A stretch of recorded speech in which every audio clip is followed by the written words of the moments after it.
Salut tout le monde, on se retrouve aujourd'hui pour une vidéo que j'ai envie de vous faire depuis un petit moment déjà, mais ça demandait un peu de préparation de mon côté, de faire le bilan sur mes actions au quotidien.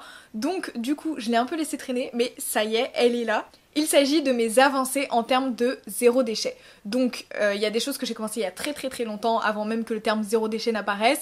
Il y a des choses que j'ai mis en place un peu plus récemment, et il y a des choses qui sont mes objectifs un peu pour l'année 2020, voire un peu plus long terme que ça. Et du coup je reviendrai là-dessus à la fin de la vidéo avec vous. Toute petite parenthèse, je suis full maquillée aujourd'hui comme vous pouvez le constater, c'est tout simplement parce qu'avant j'ai tourné une vidéo où je teste beaucoup de make-up La Vera, et du coup si vous voulez voir la vidéo, je vous invite à cliquer dans le petit i qui est ici.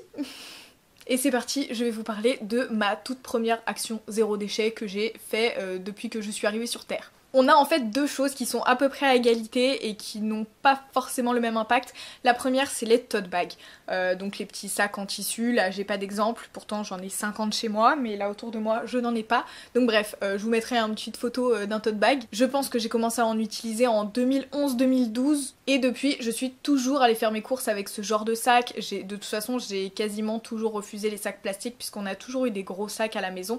Enfin bref, dans tous les cas, je trouve que c'est une des actions les plus simples à mettre en place, donc je vous invite clairement à faire de même, surtout qu'en plus par rapport au tote bag, il y en a toujours en cadeau dans des trucs, on vous donne des produits, on vous donne un tote bag, enfin bref, il y a vraiment beaucoup d'opportunités d'avoir un tote bag chez soi, et ensuite c'est super facile, et j'en ai quasiment toujours en fait dans mon sac à main, au cas où j'achète des trucs et du coup j'ai besoin de les transporter.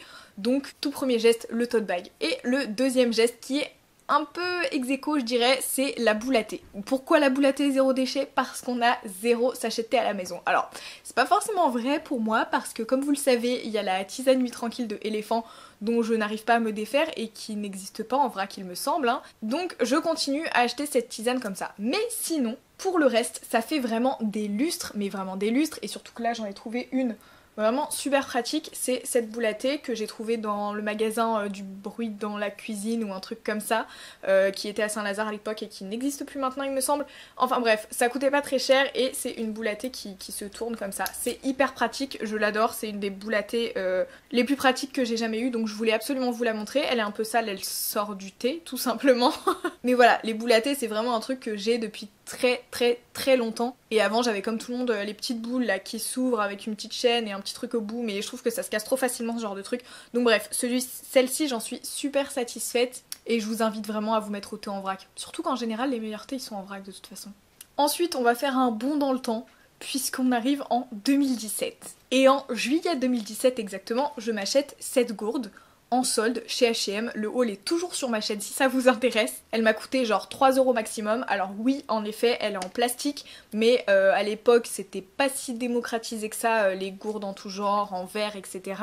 On avait plus soit des thermos qui étaient vraiment, enfin en tout cas oui qui étaient vraiment identifiés pour soit garder au frais soit garder au chaud, et du coup j'avais trouvé cette petite bouteille chez H&M et j'avais trouvé ça incroyable. Oui il m'en faut pas beaucoup en effet, et du coup voilà j'ai remplacé, enfin j'ai plus jamais acheté de bouteilles plastiques en magasin, de petites bouteilles plastiques enfin conventionnelles quoi, les Evian et autres, pas des bouteilles plastiques comme ça puisque celle-ci du coup j'en ai 2 ou 3 je pense parce que ça a été la première, mais j'en ai acheté quelques autres dans les mois qui ont suivi le mois de juillet 2017, donc j'en ai 3 et voilà du coup ça fait 2 ans et demi que j'ai pas utilisé de petites bouteilles en plastique sauf cas d'extrême urgence. Donc pour vous situer un peu, je m'intéressais déjà beaucoup au bio, arrivé en juillet 2017, pour tout ce qui était cosmétique, etc.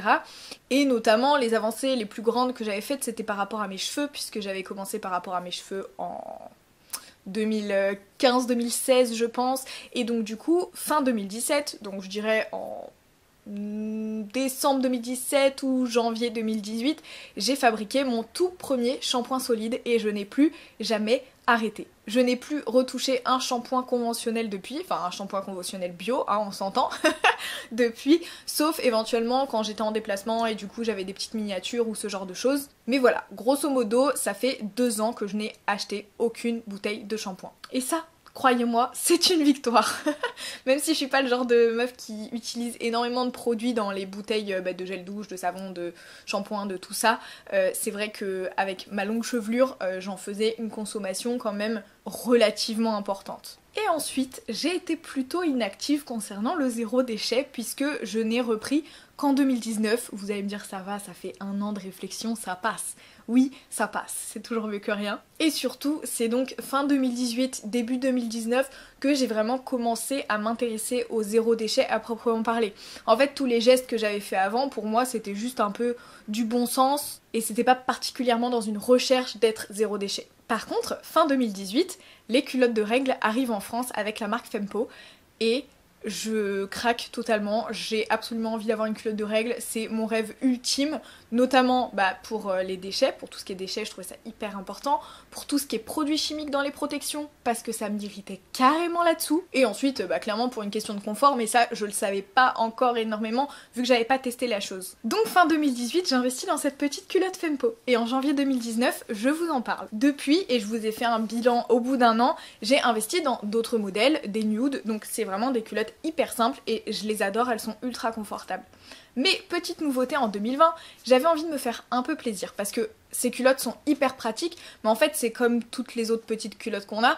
On a des culottes qui sont pratiques pour mettre sous certains vêtements, parce qu'ils sont nude, parce qu'il n'y a pas les marques des culottes sur les côtés, mais on a aussi de la lingerie un peu différente, un peu plus dentelle ou un peu plus sportswear, enfin comme vous voulez, mais voilà, on a des trucs un peu différents. Et là, en janvier, j'ai découvert la marque Sisters Republic. Donc je vous en ai déjà parlé un petit peu sur Instagram, mais j'ai surtout craqué parce que ils ont plusieurs modèles qui sortent un peu de l'ordinaire. Là où Fempo propose vraiment que des basiques avec 2 niveaux d'absorption différentes et 3 coloris. J'ai trouvé mes envies d'originalité un peu sur le site de Sisters Republic et du coup j'ai acheté cette petite culotte. Donc là vous verrez pas forcément vraiment bien, mais bon, les contours dentelles là sont un petit peu sympas, je pense que vous les voyez d'ici. Et sinon on a des petits endroits ajourés. Enfin voilà, on a des modèles un peu plus sympas, on a aussi des modèles un peu plus sportswear, on a des petits shorties avec, vous savez, les élastiques autour de la taille. Enfin voilà, il y a vraiment plusieurs modèles qui sortent un peu plus de l'ordinaire que ceux de chez Fempo. Et du coup, j'ai testé celle-ci et surtout ce que j'ai trouvé hyper cool, c'est que tous les modèles proposés ont 3 niveaux d'absorption différentes. C'est-à-dire que d'une part vous avez beaucoup de modèles et en plus vous pouvez prendre le même modèle en petite absorption, moyenne absorption ou grande absorption. Bon alors moi personnellement je le ferai pas parce que je m'emmêlerai les pinceaux dans mes culottes, mais voilà, sachez que c'est possible et j'ai trouvé ça hyper cool, sachant qu'en plus c'est dans les mêmes tranches de prix tout ça, donc je trouve que pour moi c'est vraiment complémentaire et je suis super contente. Du coup, comme je vous en ai parlé sur Instagram et tout, la marque m'a proposé un petit code promo pour vous, donc du coup je vous le mets là, c'est Chamalocho15 si je ne me trompe pas. De toute façon je vérifierai tout ça et je vous mettrai le code bien écrit ici, et du coup ça vous donne moins 15% sur votre commande. Tous les détails de l'offre seront de toute façon en barre d'infos parce que des fois je vous dis des bêtises à la caméra, voilà, et puis après je revérifie et je me rends compte que j'ai dit des bêtises. Bref, voilà, tout ça pour dire que les culottes de règles ça a été ma première révolution zéro déchet. Et quelle révolution, j'ai envie de vous dire. Donc à la suite de cet achat, j'ai commencé à m'intéresser à la poubelle de ma salle de bain, puisque du coup, voilà, j'avais une poubelle dans ma salle de bain et je me disais pourquoi j'ai une poubelle dans ma salle de bain si ce n'est pas pour les protections hygiéniques. Donc du coup, c'était forcément pour les cotons démaquillants et d'autres choses sur lesquelles nous reviendrons plus tard. Donc un beau jour, je suis arrivée au bout de mon sachet de coton et je me suis dit que je n'en rachetais pas et qu'il allait falloir trouver des solutions. Donc vraiment au début j'ai un peu galéré, j'ai utilisé pas mal d'huile démaquillante, sachant que vous le savez, hein, c'est pas vraiment mon truc les huiles démaquillantes, j'aime pas trop cette sensation, j'aime pas trop comment ça fait, ça me pique les yeux, enfin bref, j'aime pas trop ça. Et du coup je me suis intéressée aux lingettes démaquillantes. Donc la toute première lingette que j'ai fait, je l'ai fait moi-même du coup. J'avais piqué à ma maman une petite partie de tissu en serviette bambou là un peu. Donc il y en a pas mal là maintenant dans les magasins de tissus et tout ça, il y a pas mal de coloris, c'est Cotex etc, c'est certifié, donc bref. Du coup je me suis découpé un petit carré dedans. Bon, c'est pas le summum non plus, et du coup je pense que je vous montrerai comment j'ai upgradé tout ça dans une prochaine vidéo. Mais si vous avez la flemme de le faire vous-même, d'acheter du tissu, etc., ce que je peux totalement comprendre, même si ça revient moins cher, on va pas se mentir, je vous ai montré dans une de mes routines en décembre les lingettes Lamazuna, qui sont un petit peu différentes, parce qu'elles ne sont pas en matière serviette ni en matière fibre. En fait c'est une matière un peu, je dirais texture velours, et en fait c'est censé accrocher le maquillage et normalement vous n'avez pas besoin de produits pour les utiliser. Donc ça c'est encore plus cool parce que bah, théoriquement vous n'avez pas besoin de produits pour les utiliser. Par contre moi c'est vrai que pour me démaquiller les yeux j'ai un peu de mal avec ce type de lingette. Donc du coup j'ai encore une autre lingette que je vous ai jamais montrée par ici, donc je vais vous la montrer. C'est la lingette H2O at Home et en fait c'est un petit gant. Ah, je le mette, voilà. C'est un petit gant, en fait c'est tout simplement le tissu éponge dont je vous parlais tout à l'heure, cousu en, voilà, en deux là comme ça fait un petit gant, hop, et on vient frotter sa face avec. Alors pareil, vous pouvez l'utiliser sans produit démaquillant ou quoi, mais moi c'est vrai que pour les yeux, j'aime bien mettre du produit aussi, donc j'en mets et ensuite bah voilà, ça passe à la machine, tout s'en va et c'est nickel et voilà. Et je les aime beaucoup celles-ci aussi, et surtout la couleur. On en parle ou pas? Bon, le néon ça passe légèrement de tendance, mais franchement dans ma salle de bain je kiffe. Donc voilà, j'ai un peu fait le tour par rapport aux lingettes démaquillantes. Je ne rachèterai jamais de coton de ma vie, il n'y a pas de coton chez moi. Et on va pouvoir passer au dernier geste zéro déchet que j'ai réellement mis en place. Et donc encore une fois, comme je vous en parlais dans une de mes dernières vidéos, il s'agit du tawashi. Donc c'est la petite éponge qu'on fait soi-même. Donc du coup, plus la peine d'acheter les éponges en mousse jaune là avec le gratouillis... Gratouillis, ouais. Je cherchais comment on disait et je me disais grattoir c'est moche, gratouille c'est bizarre, gratouillis. Tout va bien, mais le petit côté qui gratte vert, et plus besoin d'en jeter du coup. Vous faites votre tawashi, vous le mettez à la machine, tout va bien, dans le meilleur des mondes. Et si jamais ça ne suffit pas, parce que je sais que des fois pour la vaisselle on a des trucs qui sont un peu récalcitrants et tout, j'ai acheté une brosse à vaisselle, et celle-là je l'ai achetée en décembre, donc c'est vraiment le tout dernier geste que j'ai mis en place. Et d'ailleurs, bah, je vais vous la chercher la brosse, puisque je voulais... Bah si, je vous l'ai montré du coup dans la vidéo sur le ménage, mais je vous l'amène de suite. Du coup, il s'agit de cette petite brosse que j'ai chopée dans un magasin rue du Château d'Eau, il me semble. Pareil, je pense que je vous mettrai l'adresse du magasin dans la barre d'infos parce que là tout de suite maintenant je m'en rappelle pas. Et je l'ai payé genre 1,80€, un truc comme ça. Et en fait la tête... Bon, je vais pas le faire maintenant parce qu'en plus je vais galérer à la remettre après. Mais en gros, on peut enlever la tête et il nous reste le manche et on ne change que la brosse. Donc quand elle sera trop abîmée. Pour l'instant, forcément, ça va puisque je l'ai que depuis décembre. Par contre, faites gaffe de vraiment la laisser au sec quand vous avez fini votre vaisselle parce que le bois, bah ça gonfle, ça se déforme et tout. Donc il faut y faire attention. Mais clairement, pour moi, c'est une révolution de ouf parce qu'en plus, mettre mes mains sur l'éponge là et frotter à l'intérieur des poils et tout, ça me dégoûte de ouf. Surtout qu'on est en coloc, donc je lave pas forcément les trucs que moi j'ai fait. Parce que quand c'est des trucs que moi j'ai fait, enfin ça va, je fais en sorte que ce soit pas trop sale, on va dire à la fin, je passe de l'eau et tout. Mais c'est pas toujours le cas et franchement, une brosse c'est trop bien. Tu prends la poêle comme ça, tu frottes dedans là comme ça et tu touches rien. Donc ma petite révolution cette brosse aussi. Hein. Du coup j'en profite aussi pour vous dire que bah, par rapport à tout ce qui est produits de ménage en fait, genre les lave-vitres, lave-surface, les lave, je sais pas, les décapours, les gels WC, tout ça, j'ai plus du tout beaucoup de produits. Alors je vais pas vous donner les détails parce que comme je viens de vous le dire, je viens de faire une vidéo sur le ménage minimaliste, mais c'est pas un truc dont je suis 100% satisfaite en fait, donc c'est pour ça aussi que je voulais pas forcément rentrer dans le détail dans cette vidéo parce que il y a notamment le vinaigre blanc dans mes produits et du coup je l'utilise pour un peu tout et c'est vendu dans des bouteilles plastiques donc c'est pas cher, c'est cool, mais il n'empêche que si je finis une bouteille bah, je dois en racheter une autre et que c'est des bouteilles plastiques, enfin en tout cas pour le moment je n'ai trouvé que ça autour de chez moi et voilà, ça me satisfait de manière très très moyenne. Ceci étant dit, toujours chez H2O at Home, j'ai un espèce de bloc en fait, un gros bloc à récurer avec une petite éponge inclus et ça je pense que ça pourrait durer beaucoup plus longtemps dans le temps donc à voir, je vous en reparlerai si je trouve mes tests concluants et tout ça.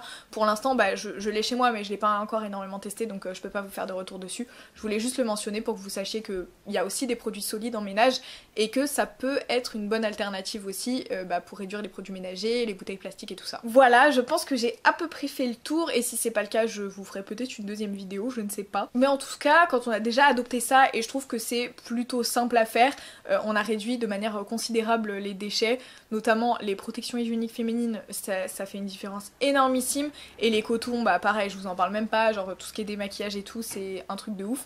Et bref, il y a d'autres trucs, en fait il y a des choses que j'ai supprimées mais pas forcément remplacées, du type le sopalin j'en ai plus chez moi mais j'ai pas remplacé par quelque chose, en fait c'est pas un truc que j'utilise énormément, donc et puis ça peut être remplacé par le tawashi, enfin voilà. Il y a d'autres petits trucs que j'ai mis en place et je reviendrai peut-être dessus dans une autre vidéo mais en tout cas là j'ai réuni ça. Donc on va passer à la partie à améliorer ou mes objectifs. Et du coup la toute première chose c'est le dentifrice. j'ai un gros problème avec les dentifrices. Déjà de base, je n'arrivais pas à me défaire de mon dentifrice émail diamant édition rouge là, enfin celui qui est rouge quoi. Mais d'ailleurs le problème c'est pas avec le dentifrice que je l'ai, c'est avec l'hygiène des dents en entier. Parce que du coup pareil, j'ai une brosse à dents en plastique. Alors personnellement je la garde hyper longtemps, je la garde pas 3 mois comme les dentistes le conseillent, donc je produis pas forcément énormément de déchets à ce niveau-là, mais j'ai une brosse à dents en plastique. Et du coup, j'arrivais pas à me défaire non plus de mon dentifrice émail diamant rouge. Donc du coup, la dernière fois que j'en ai acheté, j'ai toujours acheté dans la même marque, donc émail diamant. Mais par contre, j'ai pris celui qui a 98% d'ingrédients d'origine naturelle, un truc comme ça, au bicarbonate de soude et au citron. Enfin bref, voilà. Donc je sais pas vraiment si c'est mieux parce que j'ai pas comparé les compositions des deux. Je sais juste que celui que j'utilise là, il a une composition qui est franchement ça va. Et de toute façon, après celui-ci, j'ai un dentifrice bio que j'ai reçu dans une box. Donc je crois que c'est Bioseptile. Mais voilà, c'est toujours pas optimal. Il y a toujours les petits tubes de dentifrice qui me restent. Et du coup, j'aimerais bien en 2020, si j'y arrive, passer, alors non pas à la brosse à dents en bambou parce que ça je ne pense pas que j'y arriverai, je vais voir si je peux éventuellement passer à une brosse à dents en plastique recyclé ou un truc comme ça, mais je veux surtout passer en 2020 au dentifrice solide. Donc j'ai déjà acheté mon dentifrice solide, voilà, j'ai pris le dentifrice solide à la cannelle de l'Amazuna. Donc j'ai pris celui-ci parce qu'on m'a dit que c'était celui qui moussait le plus. Même si le goût de cannelle à mon avis ça va être un peu chelou. Mais bon voilà, c'est un geste que j'ai vraiment envie de mettre en place en 2020. Parce que en plus les tubes de dentifrice ils sont faits avec des plastiques qui se recyclent pas nécessairement puisque c'est plusieurs couches de plastique un peu mou et tout. Donc bref voilà. Et du coup ça se présente comme ça. On met la brosse à dents là-dessus, on humidifie la brosse à dents, on la brosse dessus et ensuite on la brosse sur nos dents évidemment. Donc voilà, j'aimerais vraiment m'y mettre. En tout cas je mets tout en œuvre pour, comme vous le voyez, et c'est un de mes prochains pas. Ensuite j'ai déjà commencé à vous en parler sur les réseaux sociaux. Je vous disais tout à l'heure que du coup après avoir stoppé mes protections hygiéniques classiques, j'ai analysé ma poubelle de salle de bain et je me suis dit que ce serait bien de m'en débarrasser. Et du coup, coton, protection hygiénique, il reste quoi? Les cotons-tiges. Ok. Sauf que le problème c'est que les auriculis, moi c'est... Enfin genre c'est pas du tout mon truc, je me sens pas du tout de faire quotidiennement mon hygiène des oreilles avec les auriculis. Donc du coup j'étais un peu bloquée. Mais j'ai repéré en juillet dernier une initiative, donc c'est dans un pays nordique, j'ai peur de dire des bêtises mais il me semble que c'est la Suède. J'ai vu l'initiative Last Swab. Et du coup, qu'est-ce que c'est? Ce sont des petits cotons-tiges qui sont, je crois, en plastique... Enfin, en tout cas, le plastique du coton-tige, c'est un plastique particulier, mais c'est fait à partir de plastique recyclé. Et du coup, j'ai un peu guetté le truc et je me suis rendu compte qu'en janvier, ils arrivaient en France. Donc du coup, j'ai contacté la marque et ils m'ont envoyé les deux modèles. Donc il y a le coton-tige classique, donc pour les oreilles. Hop, je vais essayer de vous montrer ça. Mettant mes mains devant, ça ne marche pas du tout. Ah si, voilà. Donc le coton-tige simple et le coton-tige pour le maquillage. Donc comme vous voyez, je viens juste de l'utiliser et ça se rince hyper facilement et du coup ça se range dans sa petite boîte et je trouve ça extrêmement pratique. Alors juste le problème, donc pour l'instant celui du maquillage je l'utilise déjà parce que je le trouve déjà beaucoup plus pratique qu'un coton-tige classique et je vois pas pourquoi je m'embêterais la vie. Du coup vous avez vu qu'il y a un bout arrondi et un bout un peu plus précis et franchement pour le maquillage c'est le top. Et du coup celui qu'il faut que j'adopte un petit peu plus, c'est donc celui pour les oreilles parce que j'ai encore une boîte de coton-tige chez moi.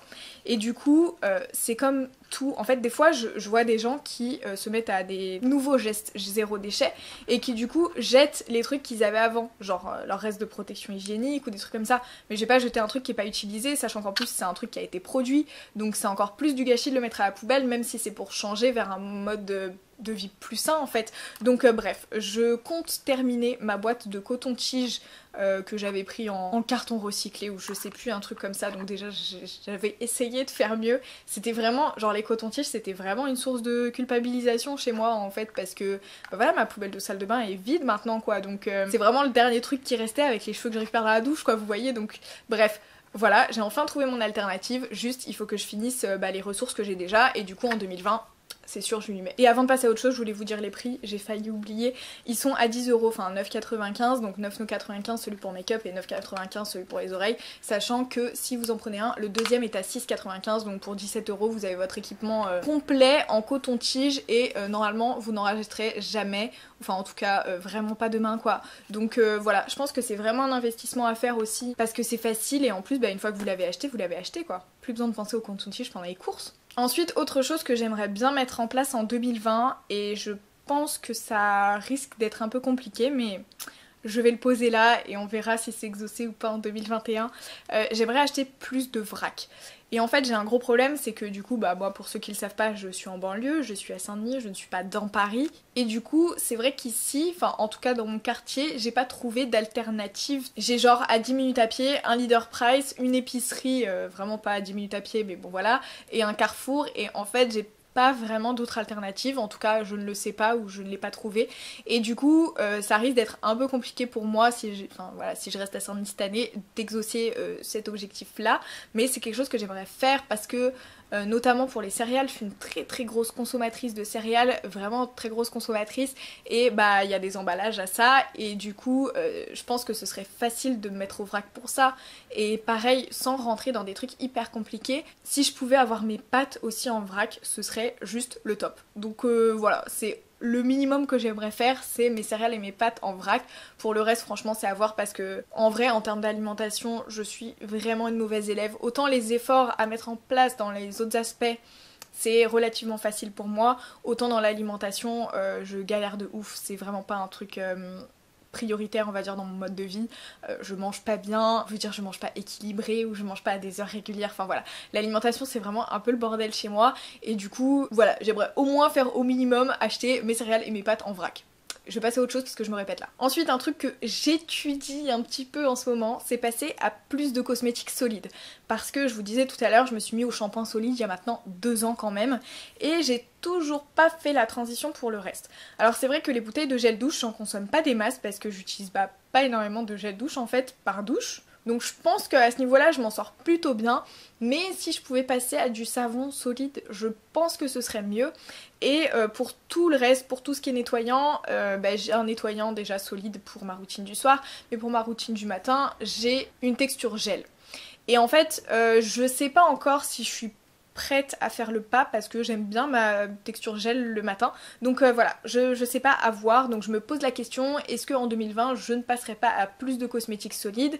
Je vous ai déjà parlé du déodorant aussi, par contre ça le déodorant je ne suis pas prête à passer au solide parce que bah je sais pas, ça me dit pas tout simplement. Alors peut-être un geste à voir dans le futur quand j'en serai à d'autres étapes mais pour l'instant c'est non. C'est valable aussi peut-être pour le liquide vaisselle parce que je sais qu'il y a des liquides vaisselle solides, donc voilà, je me pose la question sur plus de solide sur mes produits lavants en fait en général. Autre question que je me pose et je sais pas encore si je les mets dans mes objectifs 2020, je pense que oui, je pense qu'il faut que je me le mette en objectif parce que je pense que c'est pas si compliqué à mettre en place, mais on va revenir sur l'alimentaire. Tout ce qui est film plastique ou papier de cuisson, c'est un truc sur lequel j'aimerais travailler. Comme je vous le disais, pour moi l'alimentation c'est vraiment super compliqué de s'adapter, mais je pense que par exemple le film plastique, je pourrais le remplacer vraiment sans encombre. Et après le papier cuisson, je pense que c'est un tout petit peu plus compliqué. Donc du coup, je sais pas, à voir. Parce que j'ai vu qu'il y avait des versions qui se compostaient, etc. Mais moi j'ai pas de bac à compost chez moi, donc voilà, à voir si je vais pas aller voir de ce côté-là aussi, si je peux changer des choses. Et ensuite, pour terminer cette vidéo, je voulais aborder avec vous le cas des pailles. Parce que les pailles, c'est hyper tendance, il y a plein de gens, c'est leur premier geste zéro déchet. Et en fait, est-ce que vraiment on a besoin d'une paille? Enfin, je veux dire pour tout ce qui est à l'extérieur. Moi, en vrai, je crois que je bois pas trop à la paille à l'extérieur de chez moi. Ou en tout cas, peut-être, enfin, genre chez des gens, mais enfin, même chez des gens, j'ai pas le souvenir d'avoir bu à la paille. Donc, voilà. En fait, moi, j'ai pas investi dans une paille. Par contre, j'ai un goupillon pour paille parce que ça fait très longtemps que je bois à la paille chez moi. Ça doit faire sincèrement, je pense que ça fait bien 7 ans que je bois dans, vous savez, les petits gobelets en plastique solide avec des pailles dedans, donc j'en ai toutes sortes. Je pense que je vous en ai présenté dans un haul il y a pas très longtemps. Donc voilà, ça c'est un truc que j'ai chez moi et pour le coup voilà, j'ai une paille solide, c'est pas une paille que je jette Et ça j'utilise ça chez moi et du coup j'ai un goupillon pour paille pour nettoyer ces pailles là. Goupillon que j'ai acheté il y a pas très longtemps donc je vous laisse imaginer l'état de mes pailles. Mais bon bref, pour les pailles, tout ce qui est paille en inox, paille en bambou qu'on trimballe dans son sac etc. Voilà, je voulais partager ma perplexité avec vous. Et quoi qu'il en soit, je pense que j'ai fait le tour des gestes que j'ai mis en place dans ma vie et surtout ceux que j'ai eu conscience de mettre en place à partir de l'année dernière, à partir de 2019, puisque ceux d'avant c'était pas vraiment des gestes zéro déchet à proprement parler, même si je le fais. N'hésitez pas à partager avec moi les gestes zéro déchet, c'est dur à dire ça, hein, les gestes zéro déchet que vous faites chez vous, voir s'il y a des trucs que je pourrais vous piquer ou pas. Ou dites-moi si vous avez réussi à mettre en place certains des gestes dont j'ai parlé dans cette vidéo.